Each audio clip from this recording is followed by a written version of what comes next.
যাকাত, দ্বিতীয় নম্বর হলো, 2 নম্বর হলো যাকাত আদায় করব, তৃতীয় নম্বর হলো ওয়ান মুসলিমি কুল্লি মুসলিম, তৃতীয় নম্বর হলো সমস্ত মুসলমানের জন্য ভালো চাবো। কয়টা কথার উপরে বায়াত করলেন?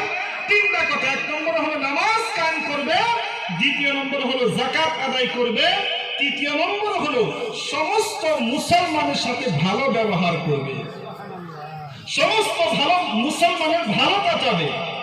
বোঝা যাইতেছে আমার কথা? বোঝা যাইতেছে কি? এই হযরত জারির বিন আব্দুল্লাহর একটা ঘটনা আছে। বায়াত করলে আসলে পীরের কথা কিভাবে মানা লাগে বলবো কি সংক্ষিপ্ত।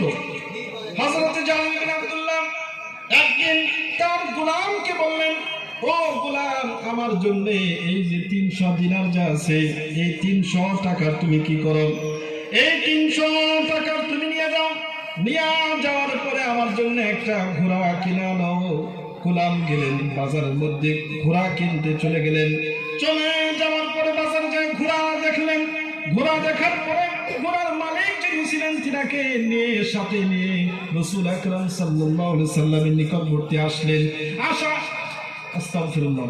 ঘোড়া নিয়ে হযরত জারির বিন আব্দুল্লাহ রাদিয়াল্লাহু তাআলা আনহু নিকটবর্তী আনলেন। আনার পর হযরতে জারির বিন আব্দুল্লাহ উনি দেখলেন, ঘোড়ার দিকে তাকাইলেন আর বললেন, ও ঘোড়ার মালিক গো, এই ঘোড়া দেখতে আমার এমন লাগে, এমন হয়, এই ঘোড়ার দাম তো 300 টাকা নয়, এই ঘোড়ার দাম তো 400 টাকা হওয়া লাগে।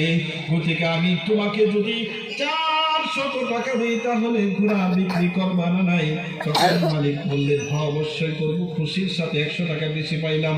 আবার কিছুক্ষণ পরে আব্দুল্লাহ বিন জারির বলেন, আবার কিছুক্ষণ পরে জারির বিন আব্দুল্লাহ বলেন, আমি হযরত জারির বিন আব্দুল্লাহ কিছুক্ষণ আবার তাকাই রইলেন। আবার তাকাই থাকার পরে আবার কিছুক্ষণ তাকাই রইলেন।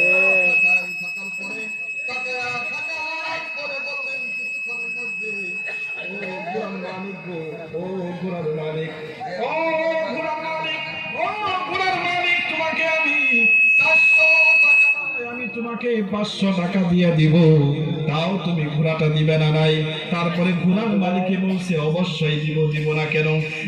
একবার এমন করতে করতে লাস্ট পর্যায়ে হযরত জারির বিন আব্দুল্লাহ বলেন, ও ঘোড়ার মালিক, না, আমি তোমাকে 800